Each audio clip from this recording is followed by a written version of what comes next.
Hello everybody, and welcome back to another Game News Roundup, where we go over the latest gaming news, gaming sales, and other gaming industry information. Today has been the Microsoft versus FTC hearing, Day 4. Activision Blizzard CEO Bobby Kotick, as well as Microsoft CEO Satya Nadella, took the stand today, as well as some court documents which have been released that had some parts that were supposed to be redacted. However, it was redacted using a black Sharpie, and you could still make out what they said. So we got some interesting information that was supposed to be redacted, which has now become available. So we've got a handful of things to go over today from Day 4 of the Microsoft versus FTC hearing. And as always, if you enjoy these videos, hit the like button. Be sure to subscribe. Hope you enjoy them. So first things first. A release document has revealed that Microsoft at one point had looked into and considered acquiring Square Enix, which is best known for developing Final Fantasy, as well as Kingdom Hearts and Dragon Quest, by the biggest three IPs that they make games of. Also, it was also reported earlier this week that Microsoft also considered acquiring Sega, Bungie, IO Interactive, and several other developers. But just because they considered acquiring developers doesn't mean they're being totally serious. So we don't know how serious Microsoft was about potentially acquiring Square Enix, which that they had looked into, and they gave a few reasons as to why they were looking into it. So yeah, the internal document, which was posted as part of the hearing, provided several reasons as to why Microsoft was interested in acquiring Square Enix. The reasons included bolstering Xbox's presence in Asian markets, which, I mean, that's kind of what makes sense, as well as adding more content to help grow Xbox Game Pass, which also makes sense. So to help grow Xbox in Japan, China, and other Asian markets, as well as growing Xbox Game Pass around the world, those make sense. But another reason was given. Another reason for the possible acquisition was to help grow Microsoft's presence in the mobile gaming market, as it might help future mobile exclusive Game Pass offerings, potentially mobile games, maybe some old Final Fantasy games, or mobile specific Final Fantasy games. I don't know what that exactly means. But yeah, the direct quote from the document: combining Square Enix's robust mobile native portfolio with our own could potentially help us create a mobile native Xbox Game Pass SKU. A mobile native on your phone, obviously, Game Pass SKU, or app, I guess you could say, on your phone. And adding the publisher's games would have substantial value for a subscription service. As we know, Final Fantasy is one of the biggest RPGs out there, especially JRPGs, if not the biggest for JRPGs, RPG, I guess you say, out of Japan. Which we do know, which was announced today, early this morning, at least my time in the US. Final Fantasy 16 had shipped 3 million units in its first week, which includes units shipped to retailers and whatnot, as well as digital sales, which is a little bit behind Final Fantasy 7 Remake, as well as Final Fantasy 15, but of course, the PS4 install base is much bigger when Final Fantasy VII Remake did launch, and Final Fantasy 15 launched on the PS4 and the Xbox One, which combined them had a bigger install base than the PS5 currently has. So the question is, if it being a success depends how well it sells over the coming weeks and months and years. How well its legs are, as you would say. So yeah, again, Microsoft had considered acquiring Square Enix, but we don't know how seriously they considered this. So going into Bobby Kotick, Activision Blizzard CEO, who took the stand. He regrets not putting Call of Duty onto the Nintendo Switch. He basically thought Nintendo Switch, he saw a prototype of the Switch, and he was like, this isn't going to do that well. And they never really bothered. Initially, of course, after all these years, if much of it is a success, they could be putting Call of Duty on the Switch, but they still aren't. But Microsoft, as we all know, has signed a deal with Nintendo that if their Activision Blizzard deal is approved, they will be bringing Call of Duty to Nintendo platforms. Does this mean the Switch, or does it just mean the next Nintendo console, which we did get some interesting information about it, which we'll go over that in just a moment. So yeah, it was a bad decision, said Kotick, when he was asked about not releasing Call of Duty on the Switch and supporting the platform more with more Activision Blizzard games coming to the platform. Kotick thought the Switch wouldn't be a success that it was, and the hybrid console is probably the second best video game system of all time. And if you look at sales-wise, it's actually the third best-selling video game platform of all time, behind the PS2 at number 1 and the DS at number 2, both selling over 150 million units each. And the Switch slowly, I mean, say slowly at this point, it's actually still selling decently well, working its way up. It's number 3 already, and it's got another like 25 to 30 million to go before it reaches DS and PS2 sales levels, and I guess it depends how well it sells over the next couple of years and when the Switch successor does eventually come out. So, and also we get some interesting information on Nintendo's next system. So the Switch, if you don't know, was a little bit more powerful than the Wii U, which the Wii U was a little bit more powerful than the PS3 and 360. So the Switch, power-wise, is closer to the PS3 and 360 and the PS4 and the Xbox One, power-wise. And so yeah, from Bobby Kotick, quoting in an email to Nintendo President, that the Nintendo successor reveals some of the potential power of the successor to this Nintendo Switch. Not that we have exact figures or anything, exact numbers of what it's going to be, but it looks like it'll be about a generation ahead of where the Switch is, so, which would be roughly where the PS4 and Xbox One is. Will probably be a little bit more powerful than those, especially with the latest, newest tech, even if power-wise is similar. Nintendo would want, especially it being a hybrid or, say, a portable that plugs into your TV or whatever, they would want it to have a battery life of probably around 3 hours, similar to the Switch, as well as they would want to keep the price not crazy, because there are some pretty much portable PCs out there at this point that are like $1,000, $800, $900,000. Nintendo wouldn't go that far. Obviously, the Switch launched at $300. We got the OLED at $350. The Switch Lite at $200. I would think they would want the Switch successor to launch between $300, maybe $350. It's probably what their aim is, with a max price of maybe $399 US dollars, and then obviously convert where that would be for whatever country you live in. So yeah. So Kotick, direct quote here, given closer alignment of Gen 8 platforms and our previous offerings on PS4 and Xbox One, it's reasonable to assume that we can make something compelling for next generation Switch as well. He said NG Switch refers to the next generation Switch, Nintendo's next platform, which I guess, I mean, it's not surprising Nintendo's working on it. PlayStation is working on the PlayStation 6. Xbox is working on the next gen Xbox at this point. Not really a surprise. It takes years of development and trying to figure out where things will be, trying to hit their price goal and their power goal. Which we do know at this point is sounding like the next gen PlayStation 6, and next gen Xbox likely come out in 2028, 8 years after the PS5 and Series X and S. So yeah, it looks like the Switch successor, again, it is going to be pretty much a portable, so being a generation behind the current consoles, not a big surprise with it being portable. I'm sure Nintendo doesn't want to make it too big. They want to make sure it has at least a decent battery life. I don't expect it to be absolutely crazy like we see some of the current portable, like I say, pretty much portable PCs that are out there that are, again, nearly $1,000 or $1,000 at this point. They want to go probably $300, $350, max $400. So yeah, a little bit interesting information on Nintendo. I did not expect this, that's for sure. Obviously, Bobby Kotick regretting not releasing Call of Duty and other games on the Switch would make sense with how well the Switch has sold. Also, he has revealed that he has no interest in Game Pass or any subscription services. So Kotick's direct quote from today, I have a general aversion to the idea of multi-game subscription services, maybe part of it being in Los Angeles and having large, big media companies move their content to these subscription streaming services, and the business results have suffered, referring to, if you were to look at, HBO Max, or Max at this point, or even say Disney Plus, which they're struggling to make good money. But obviously, streaming services for movies and TVs can be a little bit different than, say, Game Pass, where yes, you can get access to these games on Game Pass, but then you pay for DLC, microtransactions, and other content on top of paying for Game Pass. And Game Pass is also, I guess it's either $10 or $15, although it is about to get a price increase to $11 and $17, depending on Game Pass or Game Pass Ultimate. Is generally a little bit more expensive than most of the streaming services that are out there, especially if you look at the Game Pass Ultimate, which is required to gain access to the Xbox Cloud gaming services.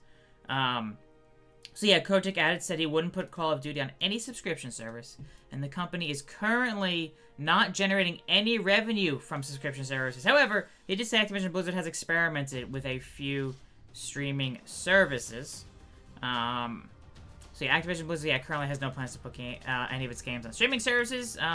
But of course, if the Activision Blizzard deal is approved, we'll be likely seeing Call of Duty and other Activision Blizzard games day one on Game Pass. But yeah, so yeah, the FTC said Activision Blizzard hasn't made a formal decision about not putting its game subscriptions, and Kotick said, "We'd evaluate. Generally speaking, I don't believe that a multi-subscription service for games is the best way to enable players to make their investments." Kotick added that the company has no plans to provide our games to the Sony multi-game subscription service, PlayStation Plus. At least, sort of, because I'm sure some of you might, if you paid close enough attention. If you look at the games coming to PlayStation Plus next month, obviously it's for a month only, it's not permanent. Call of Duty Black Ops Cold War. An older Call of Duty game. So it's not Modern Warfare 2, which came out last year, where it's not like, alright, hey, the next Call of Duty 2023, is whatever. Which we'll get into some Call of Duty stuff, actually, in a moment. But adding on, Microsoft CEO Satya Nadella also took the stand. He admitted he's not a fan of console exclusives. However, Sony, being the market leader, has defined the competition by using exclusives. So Microsoft is doing exclusives to try to compete better with PlayStation. I would love to get rid of the entire sort of exclusives on console, but that's not for me to define, said Nadella, especially as a low-share player in the console market. The dominant player, Sony, has defined market competition using exclusives. I have no love for that world of exclusives, which, if you're not aware of, Microsoft does release some of its products on Apple, on Mac. I'm pretty sure Microsoft Office is available on Mac. Nadella added, it makes no economic sense or no strategic sense to remove Call of Duty from PlayStation. So referring to the fact that they will 100% keeping keeping Call of Duty on PlayStation. Our goal with Activision, in particular, in their content and our content, is to get it on more platforms. That's what we've done with Office, and that's what I want to do with gaming. The Microsoft CEO is 100% committed to releasing Call of Duty on PlayStation. As well as speaking on cloud gaming, Nadella does say cloud gaming, Xbox's cloud gaming, includes Xbox Live and those services. So whenever I think about the cloud in the context of Xbox pillars of content, cloud, and community, Xbox Live is part of the cloud. So even when you're thinking about a console or a PC, the cloud is actually more integral to the experience. So it's not just about streaming alone when I think about the cloud. Streaming is still part of that overall cloud, but it's not the sole reason for the cloud. And interesting information. Again, this is another one of these documents which is supposed to be redacted, but it was still legible. So yeah, Sony's deal with Activision Blizzard for Call of Duty marketing rights as well as some exclusive content is set to end in 2024, next year. However, it appears it only includes one more Call of Duty game. Just one more. So, it only includes Call of Duty 2023. So, Call of Duty 2024 will not be part of the deal. So, of course, Call of Duty 2023 comes out this year. Then, obviously, content coming out for it next year, which the Sony marketing deal would include. So, yeah, the last game covered by the contract is a Call of Duty title to be released in late 2023, reads the document. So, interesting enough, so we potentially might be seeing now would I expect Call of Duty 2024 to be, say, day one on, say, Game Pass, right? I don't see that happening. In my view, I don't see it happening because the marketing deal would still be in place with Sony until the end of 2024. So I really wouldn't expect Call of Duty games to hit Game Pass until January 1st, 2025. I mean, maybe not exactly January 1st, but early on in 2025, I might start seeing Call of Duty games coming to Game Pass. Obviously, this doesn't include other Activision Blizzard games, so when the deal is approved, we're likely to see other Activision Blizzard games coming to Game Pass, like the recently released Diablo 4 and other games from Activision Blizzard. Though now, World of Warcraft, that is at $15 a month for World of Warcraft? I don't think they would want to eat into that too much. I'm not sure I would expect World of Warcraft to come to Game Pass. Now, possibly we might see some perks we've seen with some games. If you are a Game Pass subscriber, you get some extra content for some of these MMO games or free-to-play games and whatnot. If you're a Game Pass, I think it's an Ultimate subscriber in order to get access to the perks.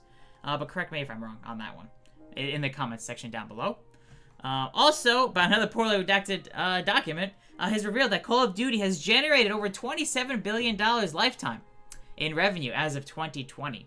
So from the first Call of Duty game until the end of 2020, Call of Duty has generated over $27 billion.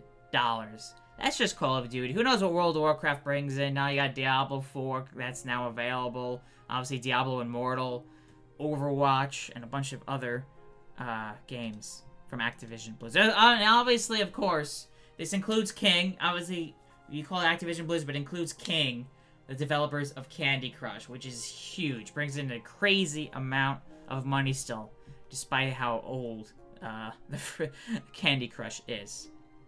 And speaking of Call of Duty, with the deal ending, Call of Duty is still going to come to PlayStation. Microsoft CEO has promised it, 100% will still coming to PlayStation. As well as last week, as I've mentioned, Microsoft Gaming CEO Phil Spencer swore under oath that for 10 years they'll be keeping Call of Duty on PlayStation. At least 10 years. Obviously, maybe they'll negotiate a new contract every 10 years, every number of years. Obviously, usually it's never like an infinite lifetime type deal with these contracts. Usually it's an X number of years and then you renegotiate. But yeah, as long as Sony allows Call of Duty on PlayStation, we'll be seeing Call of Duty for at least another 10 years on PlayStation. So the deal closes this year. We'll probably still see Call of Duty at least through 2033 on PlayStation. Oh yeah, we got some more redacted information here. We got some budget information of how expensive do the big AAA games cost. It's not. I mean, I'm not surprised. Some people acting like they're surprised. I mean, I'm personal. I'm like, yeah, I kind of figured. That the biggest AAA games have a budget as big as the biggest budgeted blockbuster movies. So this is a document which had redactions. However, you can still read it because they used a black Sharpie and I guess whatever to make copies of it. It's like, oh, I can still read that. It's not perfectly clear, but clear enough to know what it says. So yeah, the document reveals that Horizon Forbidden West had a budget of $212 million, took over 5 years to develop, and had over 300 employees working on it. It's also revealed that The Last of Us Part 2 cost around $220 million to develop and had a peak of around 200 full-time employees, which was also, The Last of Us Part 2 was in development from 2014 to 2020, about 6 or so years of development for Last of Us Part 2. So yeah, the whole, was it Microsoft's Xbox's Matt Booty, mentioning that AAA games no longer take 2 to 3 years to develop. I mean, sure, there's some exceptions, but like the biggest AAA games, he said, now take 4, 5, or 6 years to develop. And well, you got it here, Horizon Forbidden West over 5 years, Last of Us Part 2, 6 or so years to develop. So it's not a big surprise that now the biggest AAA game, instead of taking 2 to 3 years, are now 4, 5, or 6 years. Obviously, there will be some exceptions, but overall, that is the trend that is being seen in gaming right now. So look at, say, even with Nintendo, Tears of the Kingdom just came out in 2023, and Breath of the Wild came out in 2016. So we're talking about, 2017. So we're talking about 6 years between Breath of the Wild and Tears of the Kingdom come out. Now, does that mean they were fully focused on Tears of the Kingdom right the second Breath of the Wild came out? Probably not. But it's definitely a main focus for several years for sure. Obviously, how long a game takes to develop also depends on the scale of the game, the number of people working on the game, the visuals, and, you know, all this stuff, and what all the stuff they want to put into it, you know. So, things can vary, for sure. And yes, I know, Call of Duty comes out every year, which is true. But there are 3 main developers of Call of Duty that work on each of the annual releases. So it's like, Call of Duty comes out, they release one, and it's 3 years before the next big one comes out, generally speaking. Obviously, and a bunch of other Activision studios also help assist with development of Call of Duty. So there's probably 500, 1,000, maybe even over 1,000 people working on each Call of Duty game. With all of the Activision studios, as well as some other support studios from, I wouldn't be surprised, from other third-party developers. So yeah, also, so the document also that had redactions also reads, comparison of the engagement with a AAA game to the engagement with a big-budget Hollywood movie is instructive to understand player loyalty to game franchises. While most viewers of a movie will watch it once, players of a successful multiplayer AAA game will play it constantly. Well, yeah, a movie is 2 or 3 hours long, right? The biggest big-budget movies, maybe a little over 3 hours, and if you look at like Avatar or Lord of the Rings. But yeah, and the biggest AAA games, we're talking, what, 30 hours in the minimum for the biggest AAA games, generally speaking nowadays, 30, 40, 50, 60 hours, or big open world games, if you do a bunch of side stuff, you could spend hundreds of hours, even on a single-player game. Obviously, multiplayer games could be a different story, but spend thousands and thousands and thousands of hours on some of those games. But yeah, also this document, which had redactions, also did say Call of Duty is critical to PlayStation's competitiveness, and the franchise has tens of millions of players on PlayStation, which nothing too surprising with that information there. And one last thing from today, at least major thing, there's a bunch of other smaller things which I haven't bothered to cover. Sony, an internal survey basically showing that about half of PlayStation 5 owners in the US specifically also own a Nintendo Switch. So around half, or nearly half, of people who own a PS5 in the US also own a Nintendo Switch.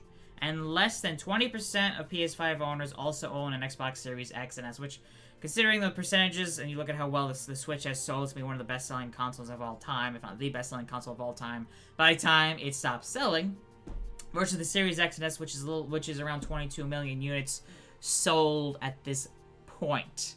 So not a big surprise. And you look at a lot of the games on PlayStation and Xbox, there's a lot of overlap with some games other than exclusives. While Nintendo has less of an overlap with Xbox and PlayStation. So yeah, according to SIE, Sony Interactive Entertainment internal surveys, almost half of PS5 owners in the US also own a Switch, while less than 20% PS5 owners in the US also own an Xbox Series X and S. So that's gonna about cover it for today about the stuff from day 4 of the Microsoft versus FTC hearing. If you enjoy this, again, as always, hit the like button. Be sure to subscribe as I go over latest gaming news, gaming sales, and other gaming information that is interesting to go over. So yeah, thank you all so much for watching. Hope you all enjoy it, and I'll see you all next time.